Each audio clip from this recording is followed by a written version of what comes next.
With Kodai Senga set to miss at least the first month of the season, the New York Mets need a lot more out of their depth starters than expected. Can guys like Tylor Megill and Jose Butto step up? We'll break it all down on today's show. You are Locked On Mets, your daily New York Mets podcast. Part of the Locked On Podcast Network, your team every day.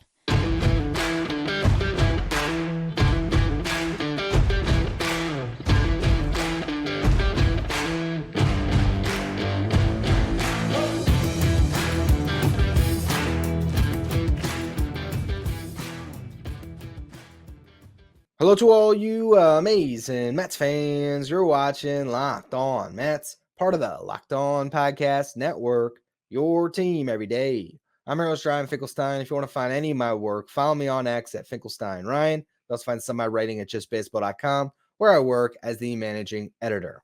Today's episode is brought to you by FanDuel. Make every moment more. New customers who join today will get $150 in bonus bets. Your first bet of $5 or more wins. Visit FanDuel.com/lockedon to get started.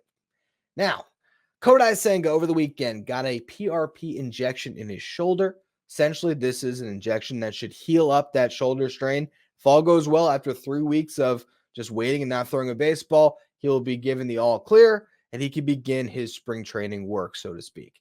Now, typical spring training, it's 6 to 8 weeks of a throwing program. So best case scenario, if all goes well with the injection, there's no setbacks, Kodai Senga can return in the beginning of May. More likely, you might be looking at middle of May. If there's a setback, that could push into June. So that's really going to test the Mets' depth this year. And the guy that's going to have to fill in is, once again, Tylor Megill. I say once again because he has been put in this same position the last 3 years. 2022, Jacob deGrom goes down. Who has to fill the void? Tylor Megill. Last year, Jose Quintana, Justin Verlander go down. Who has to fill the void? Tylor Megill. It pays to be the 6th or 7th man on a MLB depth chart when it comes to starting pitchers. That's why you need so many guys, because if you look at that guy that's sitting in that 7th spot, if you think you're not going to see him throughout the season, you're wrong. You're going to see them. You're going to see them a lot. Last year, Megill made 25 starts in the big leagues. And altogether, he made 31 starts, which is actually something we'll get to in a minute here. One of the things that I actually value about Megill the most right now is how many innings he threw last season. But let's go back to 2022, because this is what the Mets need from him again. deGrom goes down. It could have spelled disaster for the Mets. Megill fills in admirably. He starts on opening day, which is hilarious. There's been some interesting names who have started opening day, and Tylor Megill certainly jumps out at you. So does guys like Dylan G. I believe John Maine got one. That's just my lifetime. I'm sure some older Mets fans can throw a bunch of other ones at me too. But Megill was great in that opening day start. He was great that entire month. He pitched 5 scoreless on opening day, struck out 6, gave up 3 hits, no walks. Across 5 starts that month, he went 4-0 and pitched to a deGrom-like 1.93 ERA. He also started a combined no-hitter, which I was in attendance for. I'll tell you what, Megill didn't even look that good that start. That might have been the beginning of when he started to feel the injury bug a little bit, because he made a couple more starts after that, really struggled in May. They ended up on the IL with biceps inflammation, and made a couple more starts in June, didn't pitch well then either, and ultimately didn't come back until September and pitched out of the bullpen. So that ended up being sort of a lost season for Megill. If you remember, he had a big innings jump in 2021 when he was a rookie. Guy that really burst onto the scene and was throwing a lot down the stretch that year. I remember on my show, 2 weeks before they shut him down, saying, why are they still pitching this guy? I don't know if that's what carried over into 2022, but you look at that year and you thought, wow, what a month of April he had. He really flashed some star potential in that 1 month. And you thought maybe he'd have some real staying power in the Mets rotation for years. And then the injuries sort of muddied things. Then last year, he just didn't pitch well. Overall, he had a 4.70 ERA, and the expected metrics were worse. Expected FIP, expected ERA. Said he got lucky to have that 4.70 ERA. With that said, innings pitched are big for me, because you see a lot of guys going down with injuries. You have a guy coming off a season where he made 31 starts and pitched over 150 innings. At least that's one big box that's checked off. And Megill's got that. Now, he didn't strike out enough batters last year. He walked too many. And his fastball, while it should be good in theory, because he averages 95 miles per hour on it, and he's 6'7", so he gets great extension on the pitch. It has been hit really hard. Last year, batters hit 314 against his fastball with nearly a 500 slug, a slug of 494 against it. Run value tells us it's a stat that looks at outcome, essentially, right? So when Tylor Megill throws a fastball and the bases are empty, and he gives up a home run on it, that's going to add to his run value or take away from his run value, I should say. If he's in a spot where it's bases loaded and it's a 3-2 count, he gets a big strikeout, well, that's going to bring that run value back up. So last year, his run value was -7. So he gave up or cost the Mets 7 runs based on just that pitch alone. And really, that's the big question mark for me on Tylor Megill. How does that fastball play? Can he figure out an arsenal around it where he can go to the well with that fastball 55% of the time like he wants to and find success? He's going to be able to throw that fastball for a strike more than any other pitch. That's why he wants to go to it as often. But can he find other offerings to change looks so guys can't just key in on the fastball? That's why the splitter is such a big pitch for him, because, coming out of his hand, it's going to look like a fastball, and then it's going to dive on guys. And if he can really work that into the mix, he's got a slider and a curveball and a changeup.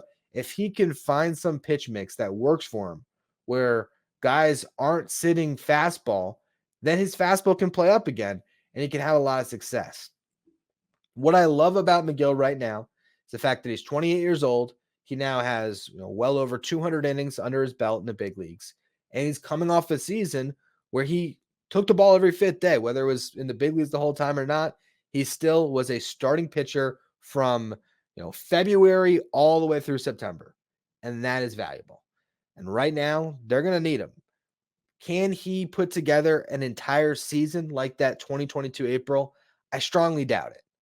But can he have a month like that, some months where he has a 4.5 ERA, and then put it all together where by the end of the season, Tylor Megill has made 28 starts, he's pitched 160 innings, and he had a 3.8? I think that's a reasonable expectation for Tylor Megill if everything breaks right. And who knows? He's still young enough and early enough in his career that he can prove me wrong and be even better than that. But if you're looking at this starting rotation right now, you got Luis Severino, massive question mark. Jose Quintana, if he's healthy, you feel pretty good about his floor. I'd say the same for Sean Manaea, with maybe a little bit more of a ceiling, just because there's still that wonder about what happened down the stretch for him where he pitched so well, and the fact that he's worked with Driveline the last couple of years. I think the Mets are expecting a breakout for Manaea, in a later stage of his career. So we'll see. But those three guys, they all are middle of the rotation guys. In theory, same thing could go for a guy like Tylor Megill or Adrian Hauser, but they project more to be back-end guys. If you're not going to have a frontline starter in this rotation, and until Kodai Senga comes back, there's every chance they don't. Again, their best shot at it is probably Severino.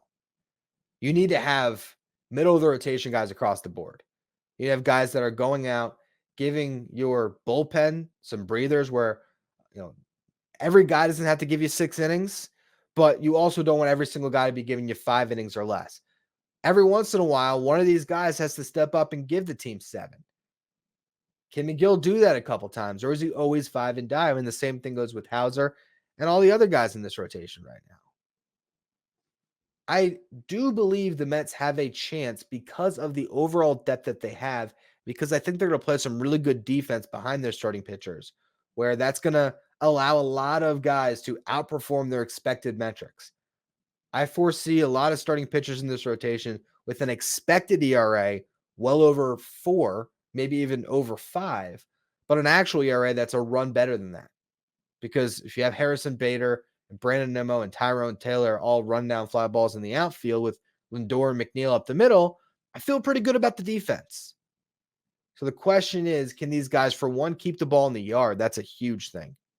Can they avoid walks and let that defense help them? If Tylor Megill can do that, if he can find something with this arsenal where hitters are off balance and they're not keying in on that fastball, I do think we're in for a breakout season from Tylor Megill, where he's going to put up some really nice numbers. and maybe carve out a role to remain in the rotation beyond this season, where it's not just, oh, he's the guy that steps in when somebody gets hurt. It's a big year for him. I'm excited to watch it unfold. There's a couple more depth starters to talk about next. Jose Butto took the ball. I didn't even mention what McGill did this weekend, did I? So we'll run through that. We'll run through what Butto did and talk about those other guys in just a minute. First, though, today's episode is brought to you by FanDuel. Get buckets with your first bet on FanDuel, America's #1 sportsbook. Because right now, new customers get $150 in bonus bets with any winning $5 bet. It's $150 if your bet wins. You can bet on all of your favorite NBA players right now and teams with quick bets, live same game parlays, exclusive props, and more. We got MLB futures right now. So if you want to hop on the Mets to make the playoffs, to win the World Series, if you want to get really crazy, or if you just want to look at individuals on the Mets like Pete Alonso to hit, I think it was over 41 and a half home runs.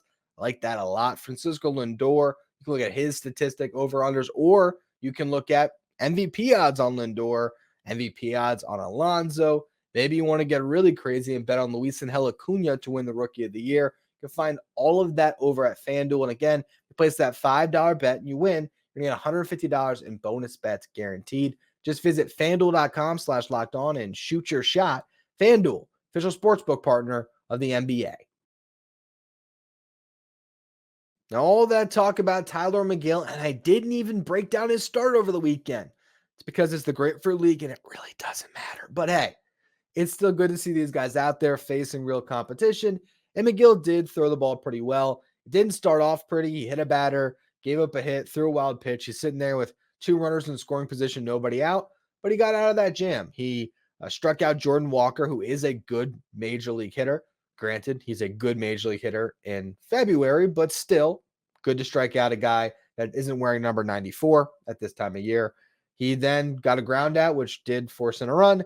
And then he struck out the final batter to get out of the jam. The following inning, gave up a base hit, got a double play ball, and then finally struck out another batter to close out the inning. 3 strikeouts, 3 hits allowed, only 1 earned run in 2 innings pitched. Got up to 39 pitches on the day. So that's a good start to be at about 40 pitches in your first spring training start. Sure, he is well in line to be full go by opening day. Now, let's get to Jose Butto.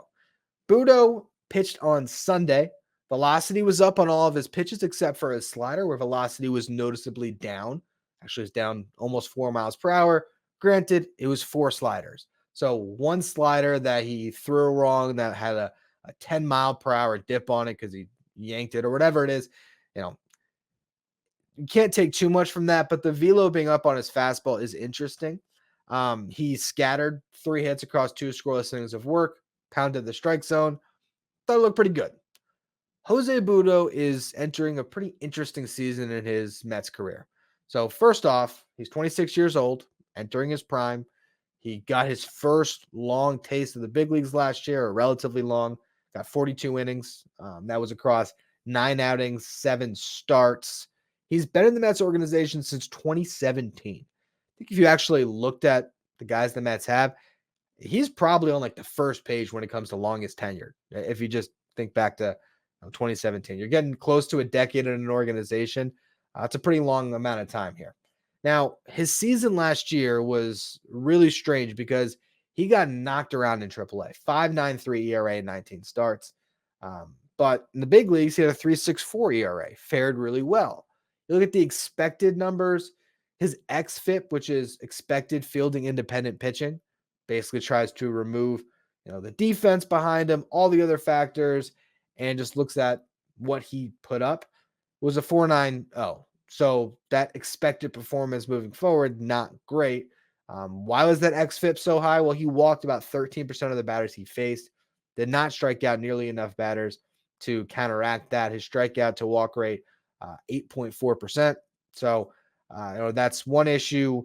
But what he did well and why that expected number didn't come to fruition is he stranded a lot of runners. His left on base percentage, 75%. Kept the ball in the yard. And that is really important when we talk about both Jose Butto and Joey Lucchesi, and even Tylor Megill and Adrian Hauser for that matter. It is about keeping the ball in the yard and trusting that defense behind you. Butto's signature pitch has always been his changeup. Yet, for whatever reason, in the big leagues, in the limited sample size we have, guys have hit really well off the changeup. I think that'll come around. And between a fastball, a sinker, and a changeup, he is the type of guy that can pitch to contact. And if he's locating, can keep the ball in the yard. The walks last year were really concerning. If he can attack the zone like he was on Sunday, I think he can give you some pretty nice outings. It's, again, one of those things where I don't know if Jose Butto is ever going to be a long-term fixture in the rotation. But can he be a guy that fills the role that McGill's been in the last couple of years, where he is 7 or 8 on the depth chart going into spring training and has to fill some holes throughout a season? I think he could be. He also could turn himself into a long man potentially. That's what these guys typically have to do, be swingman types. And it'll be interesting to see what he does this year, because this is a big year for him. You'd like to see when he does end up in AAA, and I'm sure he will because he's got an option still. You'd like to see the numbers be a little bit better. It's a really tough league to pitch in. You see the exact same thing with Joey Lucchesi, a 4.74 ERA in AAA, a 2.89 ERA in the big leagues. Doesn't quite add up. Again, if you look at the expected numbers on Lucchesi, 5.48 expected ERA, 5.02 expected FIP. Why are those expected numbers so bad? Not a lot of strikeouts, only 6.27 per 9. Walks were under control for him, but we are not striking out batters when there's some loud contact against them as far as just balls getting hit really hard. That's going to balloon those expected numbers. With that said, he too kept the ball in the yard and was able to put up some really good outings. I mean, there was the one against the Giants, if I'm not mistaken, or like 7 scoreless, something like that. He had some really good starts, and he's got the curve, and he's got big league experience that Butto does not. So if you look at a potential 6 starter in the rotation, that's where the competition is right now. Butto, Lucchesi. David Stearns again talked about how he doesn't want to force prospects to fill MLB needs if their development still dictates that they need more time in the minor leagues. So unless Mike Vassell looks amazing, I wouldn't expect him to break camp. He's not even on the 40-man roster yet. And same thing with Christian Scott, even more so. I think they're going to be putting some bubble wrap around Scott early on here. We'll see how they're monitoring his innings. We'll see if it's a slower ramp up. I don't know what their plan is, but I do imagine there is a pretty clear developmental plan in place for Christian Scott. And I would think it has been spending a lot of the season, at least the early goings in the minor leagues, whether that's starting back in AA again, maybe it is beginning in AAA Syracuse, where you're going to throw into a fire into a really tough hitters league and see how he performs before they maybe eventually call on him if he just shows out the way he did in 2023. But right now, I think unless there's more and more injuries, you're going to see these guys that are on the 40 fill these starts in April and May. And so I imagine we're going to see some Lucchesi, some Butto. They both have options. I don't view either of them as long-term fixtures in the Mets rotation, whereas McGill, I think, still has enough upside in the tank where you think he might be able to put it all together now. This is going to be, for McGill, like the first full season rotation, because he had one last year. But when you look at a rookie season where he didn't start the big league club, a 2022 season where he got hurt, and then last year where he wasn't supposed to be in the rotation come opening day, they had a ton of depth where it didn't seem like it was going to happen.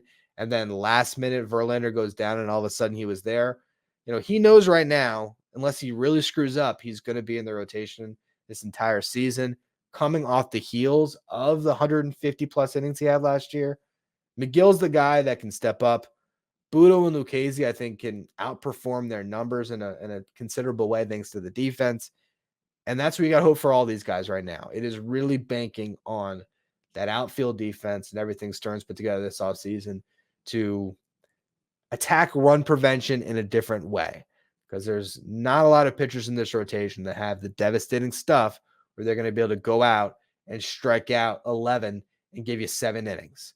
Like, say what you want about David Peterson, he at least has that type of stuff to have a dominant start like that. But sometimes the middle of the rotation to back end starters can get the job done for you. And I think Stearns is very comfortable with that, dating back to his time in Milwaukee. And that's what we're going to see this year. So These guys could certainly make or break the season for the Mets. If they're giving up a ton of home runs and they're exiting starts in the fourth inning, it's going to be a long year. Let's talk about some other spring training notes, though. There was a couple of games a lot of guys played. I'll do some kind of rapid fire touching on everything we saw this weekend in just a minute. First, though, today's episode is brought to you by eBay Motors. Passion, drive, and patience are what brings home the winning trophy. It's also what keeps your ride or die alive.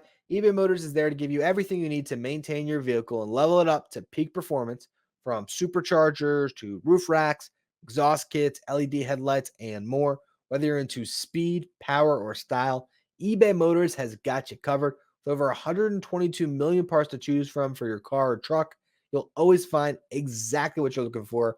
And with eBay's guaranteed fit, your part is guaranteed to fit your ride or your money back. Because with eBay Motors, you're burning rubber, not cash. With all the parts you need at the prices you want, it's easy to turn your car into the MVP and bring home that win. So keep your ride or die alive at ebaymotors.com. Eligible items only, exclusions apply. eBay's guaranteed fit is only available to U.S. customers. Now, as we are getting closer to the regular season, I encourage all of you everyday listeners to become Locked On Mets insiders if you want to be plugged in on everything going on with the Mets this season. This is our texting service where I'll be sending the lineup to you every single day throughout the regular season. It's also where you can ask me questions anytime, so where you'll get some of my key takeaways, updates anytime something breaks in the Mets.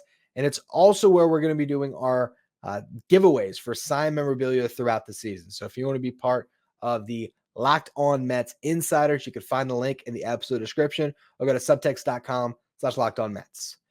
Now let's talk Grapefruit League action.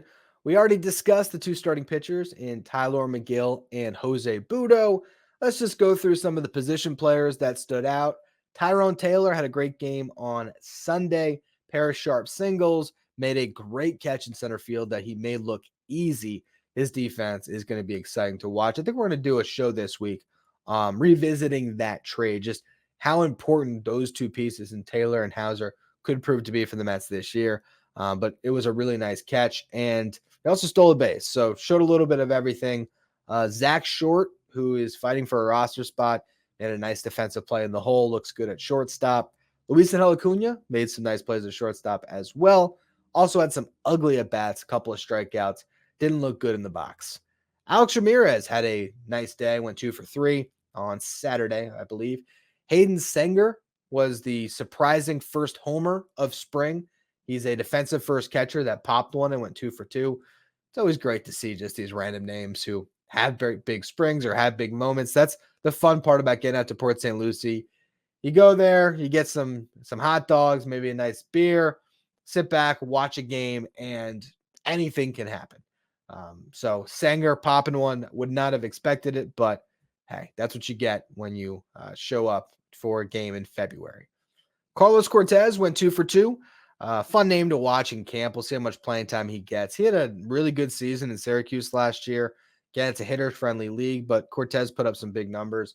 He's not really considered a top prospect, I guess. Just one of those guys that's been in the minor leagues so long that they sort of end up just being a 4A or a career minor league type that isn't considered a prospect, but he's still young enough and has put up enough numbers that there's a shot. So we'll discuss Cortez at a later date as I'm maybe getting to some underrated names in the farm system to watch this year. Speaking of, Nate Lavender was awesome in his first inning of work. Struck out the side. This is the left-handed reliever I talked about, I think a couple weeks ago now. Across his 3 seasons in the Mets organization, this lefty reliever has a 2.32 ERA with 165 strikeouts and 108 2/3 innings pitched. It's a strikeout per 9 of almost 14. And you look at just the velocity, which is what everyone is going to see first, and you're expecting the strikeout numbers to be a Josh Hader type lefty. I know he's sitting 92, but he had an awesome quote after the game about it. And if I wasn't already buying into Lavender, I tweeted this out as well. I am bought all the way in now, 100%, because they asked him about throwing 92. They said if there's some, what did they say first? Some will behind it. Here's the money quote though. He says, if you throw 92 with a little doubt in there, it's probably going to get hit pretty hard. If you throw 92 with some grit and some intention behind it, you're going to be all right. And you see it. He attacks with that fastball. He trusts it. He knows probably that the angle of that pitch, it comes in really flat.